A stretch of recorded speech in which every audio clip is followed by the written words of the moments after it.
Kita pengen tersenyum, tapi hati kita menjerit. Terlalu nyastra. Kita pengen tersenyum, tapi hati kita terluka, kan gak mudah itu buat kita. Makanya hati itu mempengaruhi seluruh kehidupan kita. Benarlah sabda Rasulullah, kalau dia baik, semuanya ikut baik. Kalau dia buruk, semua ikut menjadi buruk, terpengaruh banget. Sehingga kalau kita pengen memperbaiki hidup kita, mulai dari memperbaiki hati kita. Dan awal dari memperbaiki hati itu adalah perbaiki yakin kita kepada Allah Subhanahu wa Ta'ala. Hari ini saya lebih semangat karena nggak sendiri. Mudah-mudahan teman-teman juga semangat walaupun masih sendiri.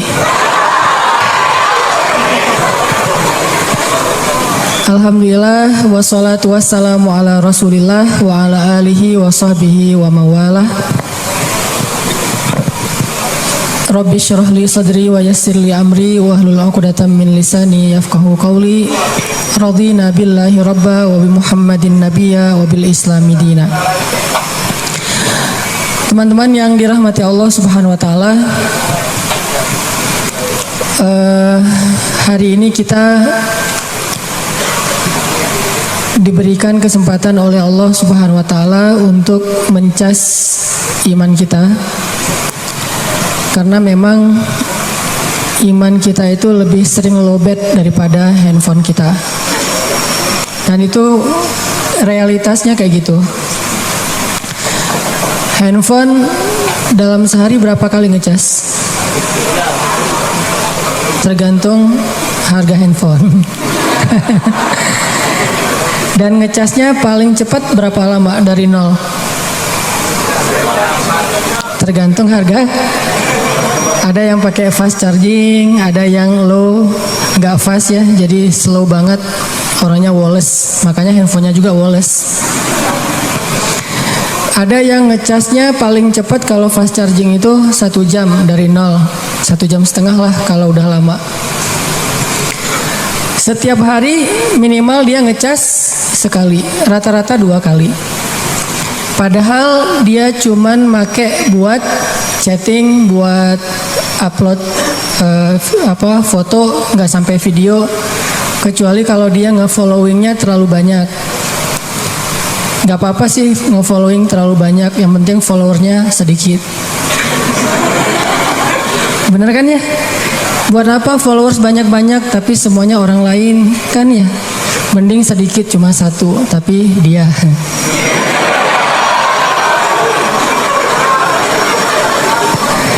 Sekarang kita jangan bangga dengan jumlah followers yang banyak ya.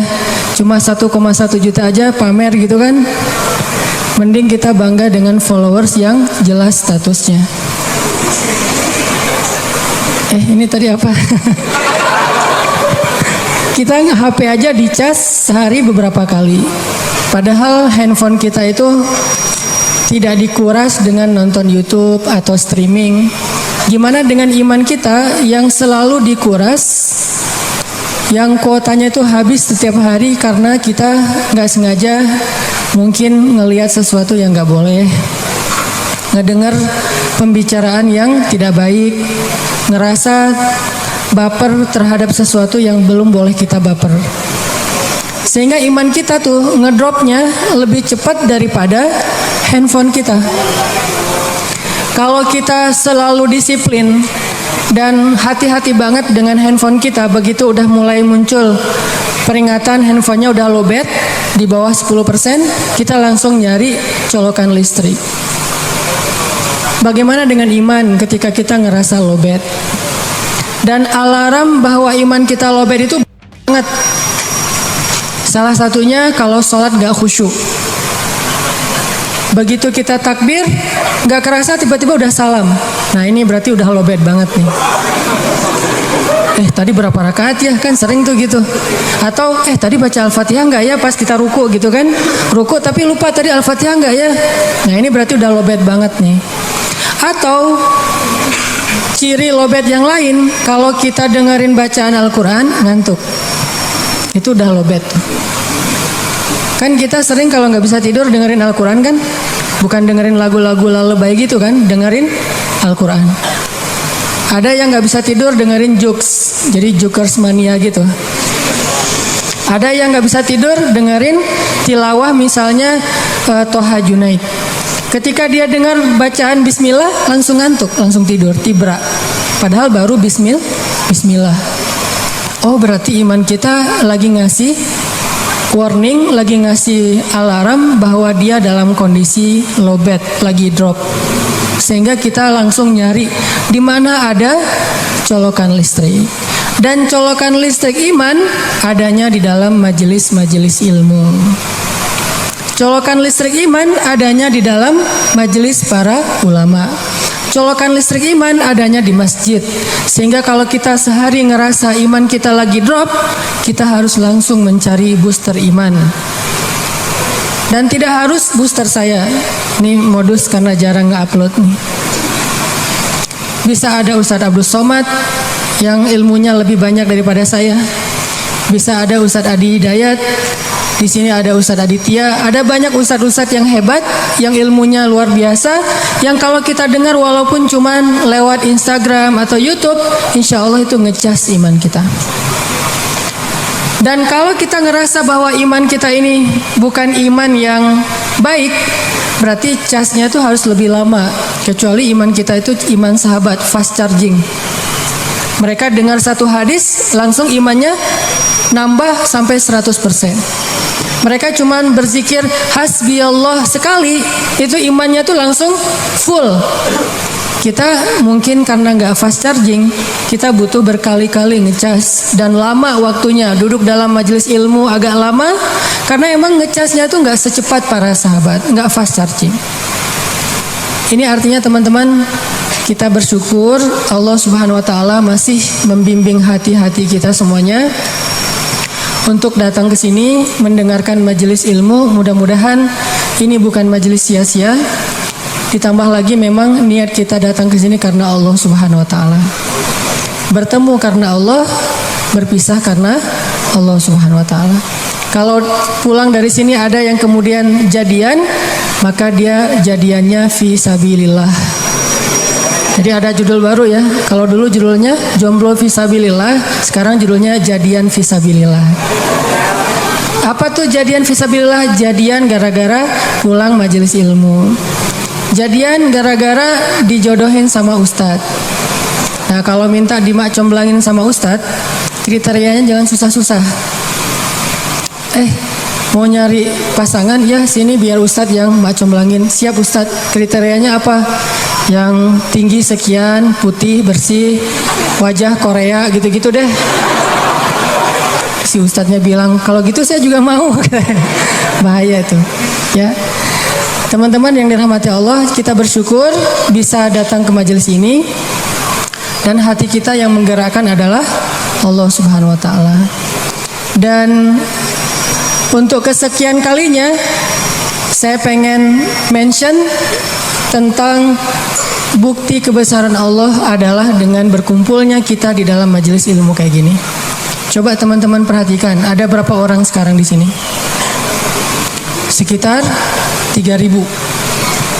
Yang registrasi itu 2.000, yang go show itu sekitar 1.000-an, berarti sekitar 3.000.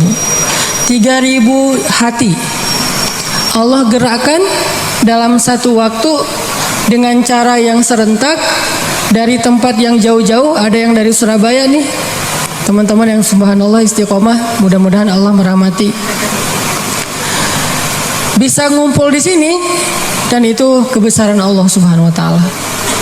Dan itu bukti bahwa Allah itu maha membolak-balikan hati. Sehingga kita makin yakin kalau 3.000 hati aja bisa Allah gerakkan dengan begitu mudah, apalagi cuman menggerakkan satu hati. Ngerti kan? Oh belum ngerti ya? 3.000 aja bisa digerakin untuk datang ke rumah kita, masa satu hati aja nggak bisa datang ke rumah kita untuk melamar, kan gitu ya? Mustahil. Ini buat cewek-cewek nih, minta sama Allah, ya Allah Engkau telah menggerakkan 3.000 hati untuk datang dalam majelis ilmu hari ini. Saya minta cuma satu hati aja ya Allah. Gerakanlah dia untuk ngekepoin IG saya. Siapa tahu dia tergerak, tiba-tiba lagi mencet-mencet, ada yang muncul di story atau muncul di kayak home dia gitu. Pas dia lihat, siapa nih kok lucu gitu, unyu-unyu. Nah ini teman-teman bukti kebesaran Allah. Nah sehingga kita bisa belajar banyak hal dari apa yang kita alamin untuk bisa menambah iman kita kepada Allah SWT. Oke, hari ini kita bahas tentang amradul qulub. Bagaimana membersihkan hati dari penyakit-penyakit, tazkiyatun nufus. Kalau dalam bahasa ulama itu disebut tazkiyatun nufus. Penyakit hati itu dalam bahasa Arab marad atau amrad. Di dalam surat Al-Baqarah Allah menyebutkan a'udzubillahi minasyaitonirrajim. Fi qulubihim maradun fazadahumullahu marada walahum adzabun alimun bima kanu yaktibun. Di dalam hati mereka fi qulubihim maradun, ada penyakit. Tahu nggak teman-teman penyakit hati yang paling berbahaya itu apa? Baper? Apa penyakit hati yang paling berbahaya yang dampaknya itu bisa kemana-mana? Kalau dalam fisik itu kayak kanker gitu, bisa menjalar, dia bisa sampai ke seluruh tubuh kemana-mana gitu penyakitnya. Udah diamputasi kadang-kadang belum menghilangkan sel kankernya. Udah di kemo berkali-kali ternyata belum mati juga tuh sel kanker. Dia makan dimakan oleh sel kanker. Dia minum di transfusi darah misalnya, darahnya dihabisin sama sel kanker. Sebahaya itu penyakit hati. Apa penyakit hati yang paling bahaya? Cinta terhadap dunia. Dengki. Penyakit hati yang paling bahaya itu adalah ragu kepada Allah Subhanahu wa taala. Itulah penyakit yang paling bahaya. Itulah ibu dari semua penyakit hati. Dengki, cinta dunia, dendam, susah memaafkan, galau, khawatir yang berlebihan, berputus asa, semua itu lahir dari gara-gara dia ragu kepada Allah Subhanahu wa taala. Sehingga Allah mengatakan di dalam surat Al-Baqarah tadi, fi qulubihim marad, di dalam hati mereka ada penyakit. Satu aja. Allah nggak mengatakan fi qulubihim amrad, di dalam hati mereka ada banyak penyakit. Tapi Allah mengatakan fi qulubihim maradun, cuma satu penyakit. Dalam sebuah konsep tafsir, dalam sebuah pandangan tafsir, marad, penyakit apa yang ada di dalam hati mereka? Padahal hatinya banyak, tapi penyakitnya sama, yaitu asyak, raib. Di dalam awal surat Al-Baqarah Allah mention kita, dzalikal kitab la raib, tidak ada keraguan. Nanti di halaman berikutnya Allah tegaskan lagi, wa in kuntum fi raibim mimma nazzalna ala abdina fa'tu bisuratin. Kalau kalian masih ragu, jadi di awal Allah sebutkan bab ragu, di halaman berikutnya ada masalah ragu, di tengah-tengah Allah katakan fi qulubihim marad. Itulah penyakitnya. Sehingga ketika orang ragu kepada Allah, dia akan banyak modusnya. Ya, orang kalau ragu sama Allah banyak modus. Bahasa modus dalam surat Al-Baqarah apa? Modus itu dalam surat Al-Baqarah khida. Yukhadi'una Allah walladzina amanu wa ma yakhda'un illa anfusahum wa ma yash'urun. Mereka pakai banyak modus untuk mengelabui Allah Subhanahu wa taala dan orang yang beriman, padahal mereka hanya membohongi diri mereka sendiri. Penyakitnya karena ragu sama Allah Subhanahu wa taala. Ragu tentang apa? Ragu tentang kebesaran Allah Subhanahu wa taala. Bahwa Allah Maha Kuasa, makanya dia menjadi orang yang gampang khawatir. Khawatir muncul karena dia nggak yakin kepada kekuasaan Allah SWT. Kalau dia yakin kepada kekuasaan Allah, begitu ada masalah, dia tinggal katakan hasbi Allah, cukup buat saya Allah. Kalau dia yakin kepada Allah, lalu ada masalah, dia hanya mengatakan la haula wala quwata illa billah, maka selesai semua masalah di dalam dirinya. Walaupun mungkin masalahnya belum selesai, tapi dalam hatinya masalah itu udah selesai. Dan itu awal dari kebaikan. Jadi masalahnya adalah kita yakin gak nih sama Allah? Masalahnya adalah gimana cara kita keep the faith, belajar untuk menjaga terus keimanan dan keyakinan kita kepada Allah Subhanahu wa taala. Kayak misalnya dulu tuh ada orang Yahudi, ulamanya orang Yahudi, namanya Rabi kalau bahasa Yahudi. Dia lagi jalan gitu, lagi touring.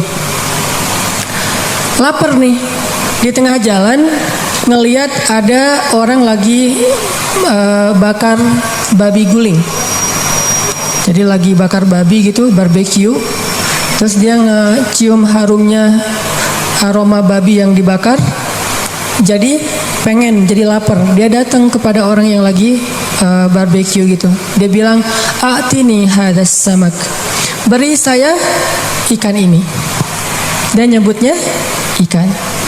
Orang-orang ngelihat pakaian orang ini, kayaknya ini pakaian orang Yahudi yang khas banget. Akhirnya mereka bilang, "Kamu kan agamanya Yahudi. Orang Yahudi kan gak boleh makan babi," kata orang-orang yang lagi barbecue. Kata dia, "Siapa yang minta babi? Saya kan minta ikan." Tapi dia nunjuknya ke arah babi guling itu. Cuman dia menggunakan istilah ikan. "Saya kan gak minta babi, saya minta ikan." "A'tini hadas samak." Beri saya sepotong dari ikan ini. Tapi nunjuknya ke arah itu. Akhirnya karena mereka malas berdebat, mereka kasih kepada dia makanan tersebut. Dia makan makanan yang haram. Kemudian dia minum bersama mereka dengan minuman yang Allah haramkan. Lalu dia melanjutkan perjalanan. Karena dalam keadaan setengah sadar, lagi teler, lagi fly, akhirnya dia kehilangan ontanya di tengah jalan. Dia jalan kemana, ontanya kemana. Namanya juga orang lagi teler. Di tengah padang pasir, dia kehilangan ontanya, kehilangan semua bekal-bekalnya. Baru ketika dia bangun dari tidur, dia panik karena tidak menemukan onta di sebelahnya. Dia pun keliling nyari-nyari ontanya, mondar-mandir kayak Siti Hajar antara Bukit Sofa ke Bukit Marwah, cari ontanya. Pas dia nggak menemukan onta itu, kemudian dia berdoa kepada Allah, "Ya Allah, bantu saya, bantu saya, bantu saya." Nabi kemudian mengkomentari hadis ini, kata Nabi, "Ma'kaluhu haram, mashrabuhu haram, malbasuhu haram, wa ghudhiya bil haram, fa anna yustajabu lidzalik." Makanannya haram, minumannya haram, kendaraan atau yang dia pakai itu semuanya haram. Lalu bagaimana Allah akan mengabulkan doa orang ini? Artinya apa, teman-teman? Dia punya masalah, dia ragu kepada Allah ketika dia lagi dalam keadaan lapar. Dia lapar, ragu kepada Allah, sehingga dia putus asa, dia makan apa yang tidak boleh dia makan. Ini yang menjadi masalah kita dalam hidup.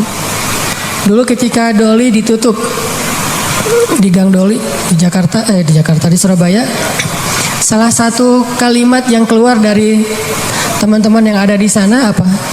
"Kalau kami nggak boleh kayak gini, terus kami makan apa?" Gitu kan? "Kalau kami nggak boleh kerja kayak gini, terus kami ngasih makan apa buat keluarga kami?" Itu penyakitnya.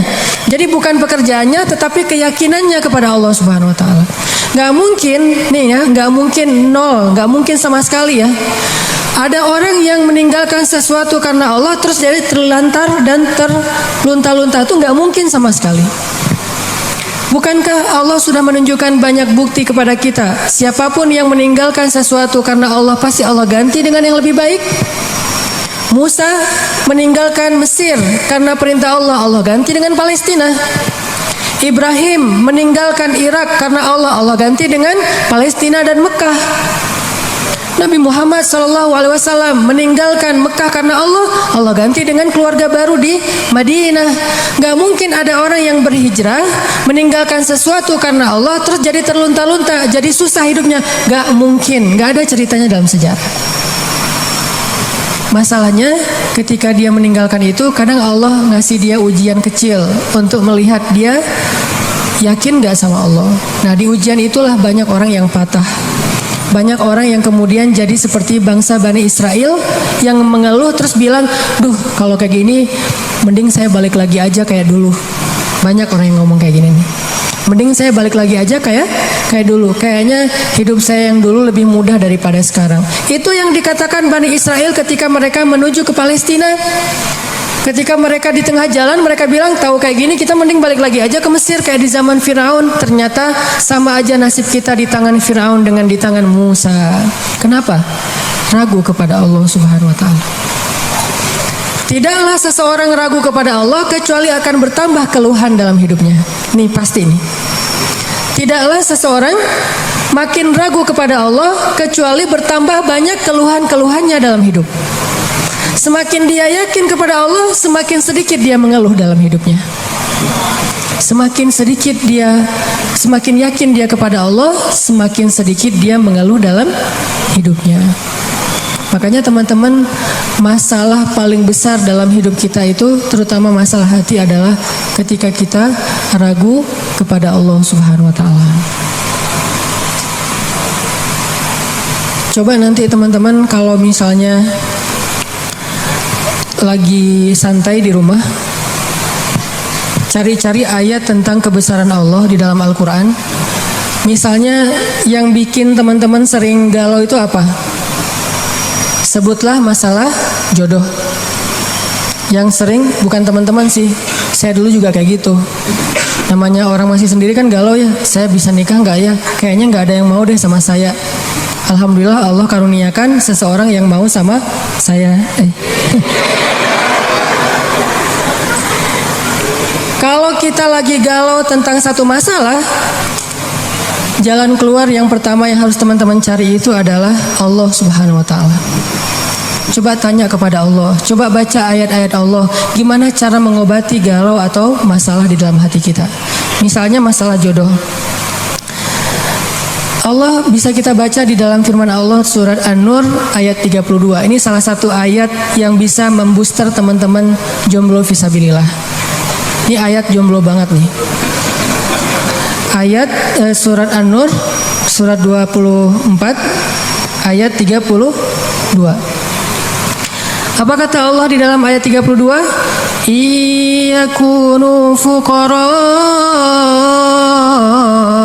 yughnihimullahu min fadlih wallahu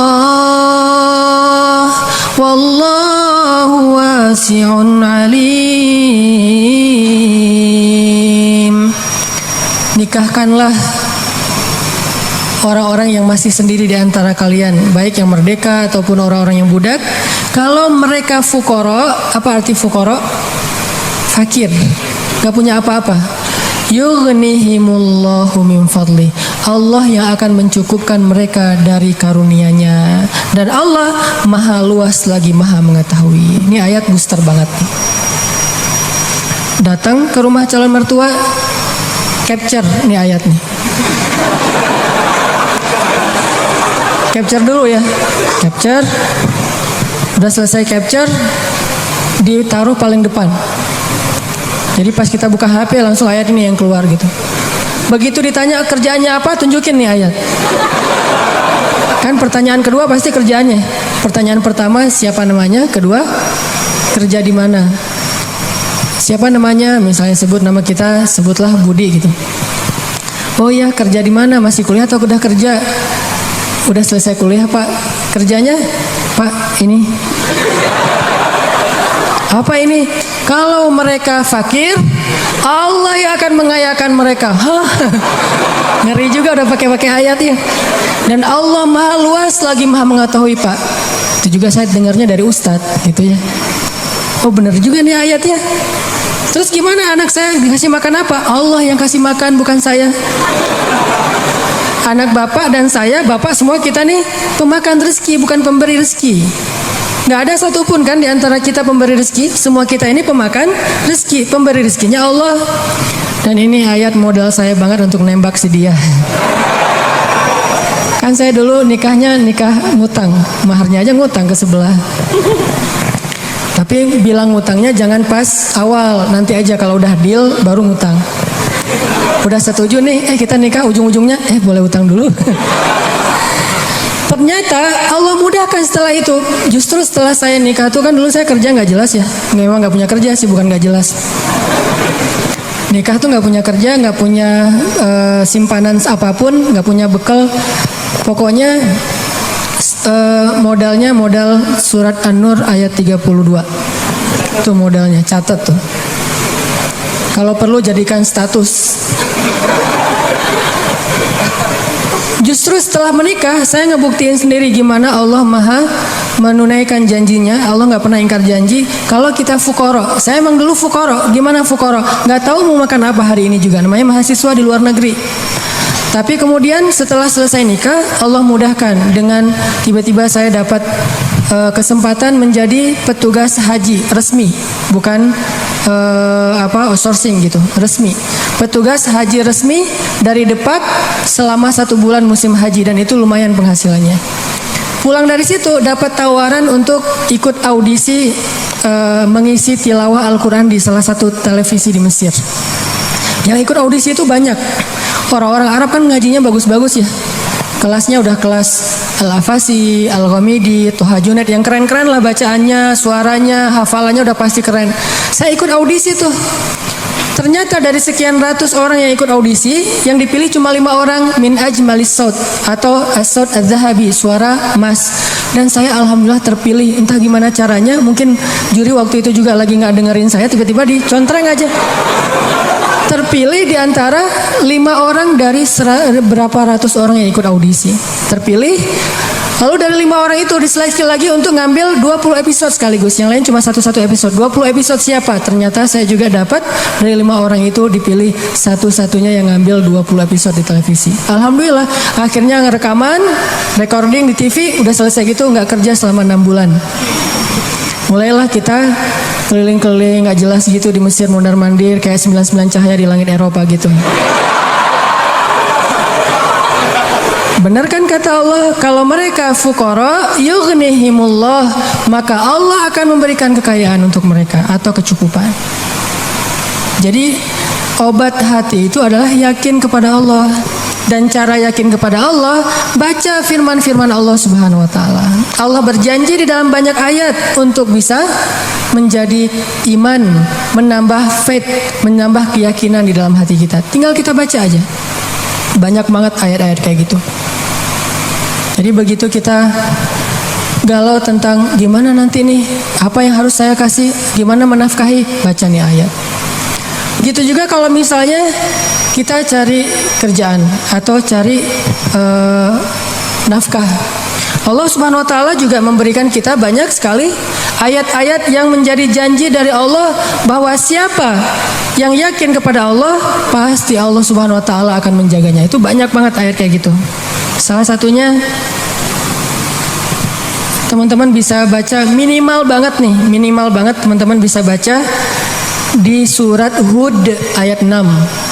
Coba baca surat Hud, surat 11 ayat 6. Ini juga ayat untuk ngecas iman kita. Apa kata Allah di ayat 6 surat Hud? Bismillahirrahmanirrahim. Wa ma min dabbatin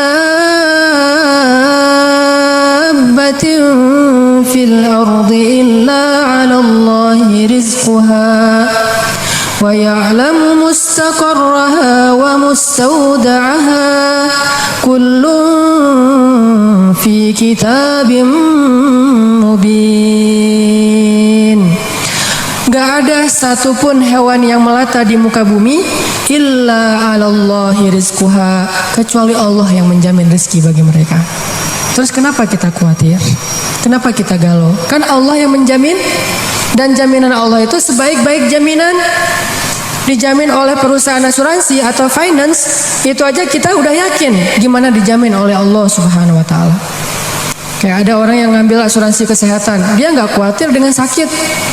Ada orang yang mengambil asuransi kendaraan, dia nggak khawatir kelecet atau terjadi kecelakaan, dirampok atau dicuri kendaraannya.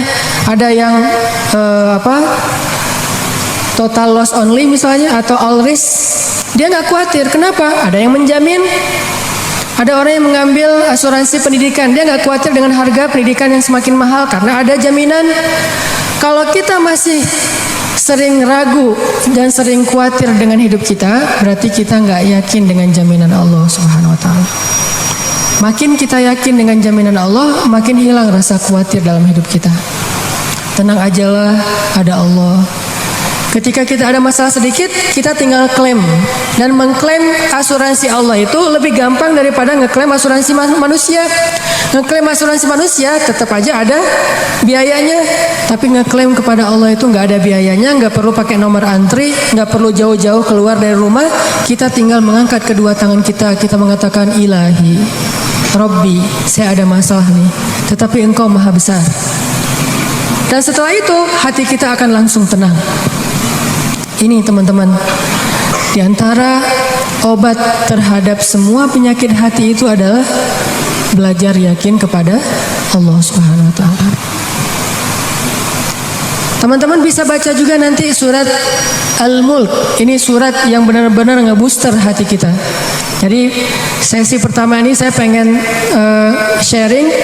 Ternyata kalau kita pengen menghilangkan semua penyakit hati kita, mulailah dari belajar iman, belajar yakin kepada Allah Subhanahu wa taala. Kalau kita pengen belajar menjadi orang yang menjalani hidup itu penuh dengan keyakinan, penuh dengan harapan, orangnya optimis, caranya belajar yakin kepada Allah Subhanahu wa taala. Dan salah satu cara belajar yakin kepada Allah, baca ayat-ayat Allah, terutama ayat-ayat booster tentang kebesaran Allah Subhanahu wa taala. Inna fi khalqis samawat, dalam penciptaan langit, bukan cuma di langit tapi penciptaannya, prosesnya. Inna fi khalqis samawati wal ardi wa ikhtilafil lail wa ikhtilafil laili wan nahari laayatin liulil albab. Langit, bumi, silih bergantinya malam dan siang atau musim, di situ ada bukti-bukti bahwa Allah Maha Kuasa. Kalau itu aja buat Allah gampang, cuma kun fayakun, apalagi cuma ngurus kita yang cuma kecil dibandingkan langit dan bumi. Kita itu dibandingkan langit dan bumi nggak ada apa-apanya. Kalau langit dan bumi aja buat Allah nggak ada apa-apanya lagi, apalagi kita. Jadi intinya teman-teman, kenapa kita khawatir kalau Allah menjamin kehidupan kita? Kenapa kita khawatir kalau Allah berjanji menolong kita? Kenapa kita khawatir kalau Allah Subhanahu wa taala tidak akan menyia-nyiakan kebaikan kita? Ada orang yang pernah nggak nyesel bantu orang lain gara-gara ternyata orang itu akhirnya nyakitin perasaan kita?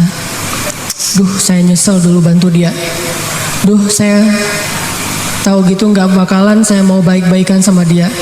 Duh, nyesel juga saya kemarin udah nolongin dia segala macam. Nyesel juga saya kemarin ngasih tahu ke dia. Ternyata ujung-ujungnya dia malah menyakiti saya, mengkhianati saya, nikung saya dari belakang. Nyesel saya curhat sama dia, akhirnya jadiannya sama dia. Pernah kan gitu? Kita curhat sama teman kita, malah dia yang jadian. Kenapa dia jadian? Karena dia tahu banyak tentang si cewek itu lewat kita. Dan cewek ini gak ngerti, kok kamu pengertian banget, tahu banget tentang apa yang saya suka dan gak suka. Padahal itu hasil dari observasi kita kan ya. Kita udah observasi sekian lama, udah gitu kita curhat, dia tinggal ngambil hasil skripsi kita tentang si cewek ini nih. Dia pelajari, oh curhatnya berarti dia gak suka ini. Warna kesukaan dia ini, akhirnya ngasih kado ulang tahun warna yang dia suka. Jadian sama teman yang kita curhatin. Gimana? Apakah kita merasa amal kita jadi sia-sia? Enggak. Kalau kita bertransaksi dengan makhluk, mungkin sia-sia. Tapi kalau kita berdagang dengan Allah, gak ada yang sia-sia, sehingga tetap tenang. Lagi-lagi baliknya ke Allah Subhanahu wa taala. Begitu kita merasa dikhianati, disakiti, ditikung, dianggap bukan siapa-siapa, gak ada apa-apanya, kita tinggal mengatakan, Hasbi Allah, bagi saya cukup balasan dari Allah Subhanahu wa taala, bukan balasan dari manusia. Ini teman-teman untuk sesi pertama tentang amradul qulub fi qulubihim marad. Salah satu penyebab kita sering gak nyaman dalam hati kita itu, dan kalau hati udah gak nyaman, pasti yang lain ikut gak nyaman. Coba, susah banget kan membedakan ekspresi wajah yang tidak sesuai dengan hati kita tuh susah. Tetap aja nggak akan setulus kalau kita tersenyum dari hati. Senyum terpaksa tuh beda banget. Kayak kita datang di acara nikahan mantan. Diundang, kan kewajiban seorang muslim adalah memenuhi undangan. Terpaksa datang kan, pakai cadar, pakai masker kalau cowoknya. Datang nih, kamu nggak mungkin kan kita pakai masker di tempat pelaminan. Pas kita naik ke atas pelaminan, kita memaksakan diri untuk tersenyum. Walaupun ini teriris-iris luar biasa gitu. Udah teriris-iris kayak dikasih jeruk lah gitu. Wah sakitnya. Udah gitu dia gandengan gitu, pas kita mau salaman gemetar. Kenapa nih tiba-tiba panggung ini jadi kayak gempa gitu? Ternyata kita gemetar. Ini gara-gara apa? Kita pengen tersenyum, tapi hati kita menjerit. Terlalu nyastra. Kita pengen tersenyum, tapi hati kita terluka, kan gak mudah itu buat kita. Makanya hati itu mempengaruhi seluruh kehidupan kita. Benarlah sabda Rasulullah, kalau dia baik, semuanya ikut baik. Kalau dia buruk, semua ikut menjadi buruk, terpengaruh banget. Sehingga kalau kita pengen memperbaiki hidup kita, mulai dari memperbaiki hati kita. Dan awal dari memperbaiki hati itu adalah perbaiki yakin kita kepada Allah Subhanahu wa Ta'ala. Itu aja untuk sesi pertama. Barakallahu li wa lakum.